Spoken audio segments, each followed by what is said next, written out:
Hello guys, இந்த வீடியோவில் நம்ம ப்ராஃபிட் அண்ட் லாஸ் பார்க்கலாம். ஃபர்ஸ்ட், ப்ராஃபிட் அண்ட் லாஸில் ரெண்டு இம்பார்ட்டன்ட் டெர்மினாலஜிஸ் இருக்குது.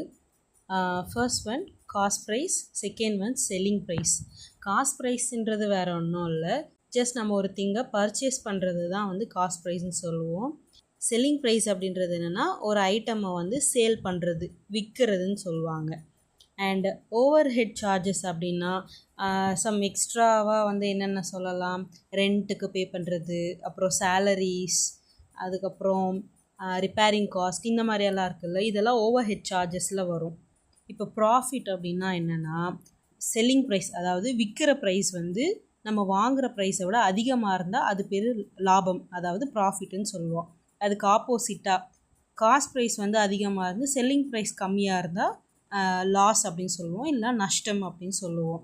பேசிக் formulas of profit and loss are, first profit selling price அதிகமாக இருக்குதுன்னு சொல்லிட்டு சொன்னோம்ல, அப்போது selling price minus cost price equal to profit.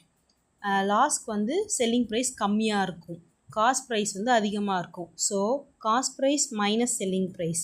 இப்போது ஒரு ப்ராஃபிட் ஆர் கெயின் பர்சன்டேஜ் எவ்வளோன்னு கேட்டிருக்காங்க அப்படின்னா நம்ம gain or profit divide by cost price into 100.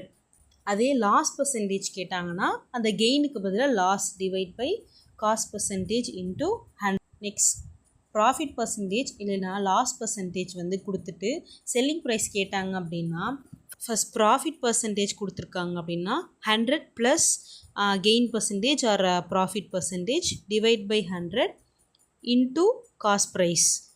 அதே லாஸ் பர்சன்டேஜ் கொடுத்துருக்காங்கன்னா 100 minus loss percentage divide by 100 into cost price. For example, Rahul buys a bicycle for $1,200 and spend $300 on its repair. He then sells it for $1,800. What is his profit percentage?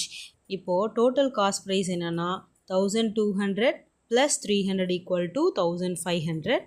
அவங்களுடைய selling price என்னென்னா 1,800.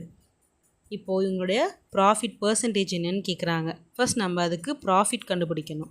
Profit equal to selling price minus cost ப்ரைஸா, 1,800 minus 1,500, this will be equal to 300. அப்போது profit நமக்கு கிடச்சிருச்சு. இப்போ profit பர்சன்டேஜோடைய formula என்ன? Profit divide by selling price into 100. 300 divide by 1,500 into 100, this will be equal to 20%. Problem number 1. An article is bought for $500 and sold for $600. Calculate the gain percentage. Cost price equal to 500 and selling price equal to 600. இதில் gain percentage கேட்டிருக்காங்க. First gain percentage கண்டுபிடிக்கணும்னா gain, அதாவது profit கண்டுபிடிக்கணும். அப்போது 600 minus 500 equal to 100. gain percentage equal to gain divide by cost price into 100. gain 100 divide by 500 into 100. This will be equal to 20%. Problem number 2. A shopkeeper buys a table for $1,200 and sells it at a loss of 15%. What is the selling price? இந்த கொஷினில் cost price கொடுத்துருக்காங்க and loss percentage கொடுத்துருக்காங்க, selling price தெரியலை. இப்போது selling ப்ரைஸ்க்கான formula என்னென்னா 100 minus loss percentage divide by 100 into cost ப்ரைஸ். இப்போது 100 மைனஸ் 15 equal to 85 divide by 100 into 1,200. This will be equal to $1,020 is the selling price. Then technique number 1. இந்த டெக்னிக்கில் இப்போது ரெண்டு ஆர்டிக்கல் சேம் செல்லிங் ப்ரைஸில் சேல் பண்ணுறாங்க. ஒரு ஆர்டிக்கலை ஏ பர்சன்டேஜோடைய கெயினாகவும் நெக்ஸ்ட் இன்னொரு ஆர்டிக்கலை ஏ பர்சன்டேஜ் ஆஃப் லாஸாகவும் சேல் பண்ணுறாங்க.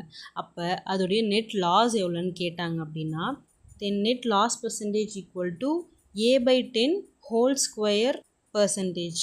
For example, 2 houses sold for $10 lakh each, one at 20% gain, one at 20% loss.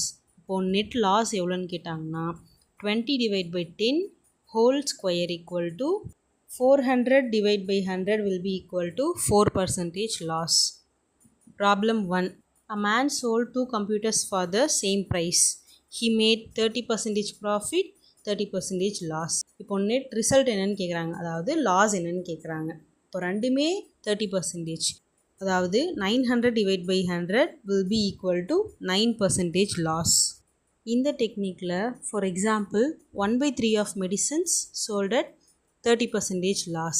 இப்போது ஒரு குறிப்பிட்ட part of goods or item வந்து குறிப்பிட்ட பர்சன்டேஜ் ஆஃப் லாஸில் வந்து சேல் பண்ணுறாங்க. தென் ரிமைனிங் எவ்வளோ gain percentage or profit percentage வந்து தேவைப்படுதுன்னு கேட்குறாங்க.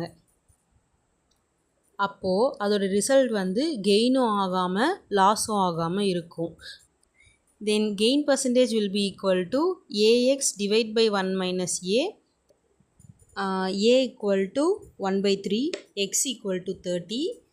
According to the formula, ax divided by 1 minus a will be equal to 1/3 into 30 divided by 1 minus 1/3.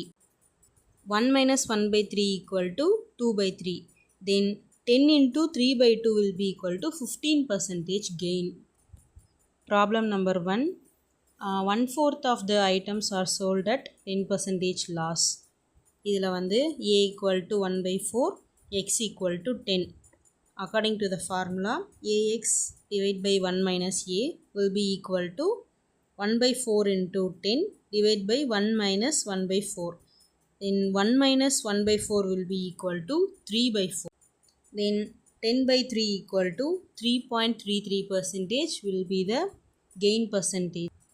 இந்த டெக்னிக்கில் ஒரு பிஸ்னஸ்மேன் ஒரு ஐட்டத்தை வந்து A% ப்ராஃபிட் இல்லைனா லாஸில் சேல் பண்ணுறாங்க. அப்படி சேல் பண்ணும்போது ஆறுன்ற ருப்பீஸ் ஆர் டாலர்ன்ற ப்ரைஸை வந்து அதிகமாக வச்சு சேல் பண்ணும்போது பின்ற பர்சன்டேஜ் வந்து கெயின் இல்லைனா வந்து லாஸ் ஆகுது. அப்போது அதோடைய காஸ்ட் ப்ரைஸ் என்னன்னு கேட்டால் R divide by B plus R minus A into 100.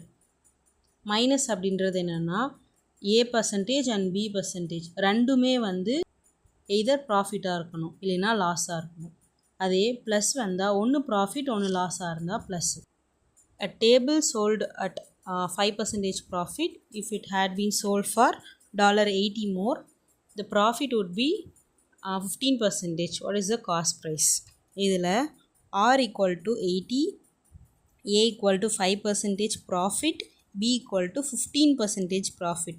ரெண்டுமே ப்ராஃபிட்டாக இருக்கிறதுனால நம்ம சப்ராக்ட் பண்ண போகிறோம். So cost price equal to R divided by B minus A into 100. This will be equal to 80 divided by 15 minus 5 என்றது என்னன்னா 10 into 100. So the answer will be 800. 800 என்றது தான் cost price. Technique number 4, quantity equality. இப்போது ஏன்ற ஐட்டமுடைய cost ப்ரைஸும் பின்ற ஐட்டமுடைய selling ப்ரைஸும் ஈக்குவலாக இருக்குன்னு வச்சுக்கோங்களேன். அந்த டைமில் அதோடைய கெயின் பர்சன்டேஜ் என்னென்னா A minus B divide by B into 100. Answer வந்து பாசிட்டிவில் வந்தால் ப்ராஃபிட், நெகட்டிவில் வந்தால் loss. For example, the cost price of 25 pence is equal to the selling price of 20 pence. Find the gain percentage. இதில் ஏன்றது 25, பின்றது 20. So A minus B divide by B into 100 equal to 25 minus 20 divide by 20 into 100. 25 minus 20 equal to 5. So 5 by 20 into 100 will be 25% profit or gain. Problem number 2. The cost price of 12 tables is equal to selling price of 16 table. Find the result. இப்போ வந்து ப்ராஃபிட்டான்னு தெரியாது, லாஸான்னு தெரியல. So A will be equal to 12, B equal to 16. So the result percentage equal to 12 minus 16 divided by 16 into 100.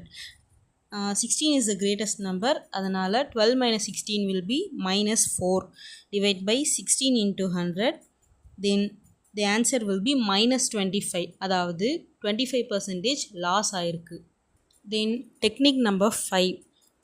இந்த டெக்னிக்கில் எம்ன்ற item வந்து $Xக்கு purchase பண்ணியிருக்காங்க. அதிலிருந்து ஒரு குறிப்பிட்ட பார்ட் ஆஃப் ஐட்டம்ஸ் வந்து $Y ருப்பீஸா டாலரில் சேல் பண்ணுறாங்க. அப்போ அதோடைய ப்ராஃபிட் ஆர் லாஸ் பர்சன்டேஜ் என்னன்னா m into y minus n into x divide by nx into 100. For example, a boy buys 5 pencil for $4 and sells 4 pencil for $5. Find his gain percentage. இப்போது இதில் வந்து m equal to 5, x equal to 4, n equal to 4 and y equal to 5. Then the formula will be m into y minus n into x divided by n into x into 100. அப்போது அது எப்படி எழுதலாம்னா 5 into 5 minus 4 into 4 divided by 4 into 4 into 100. The answer will be 56.25% of profit or gain.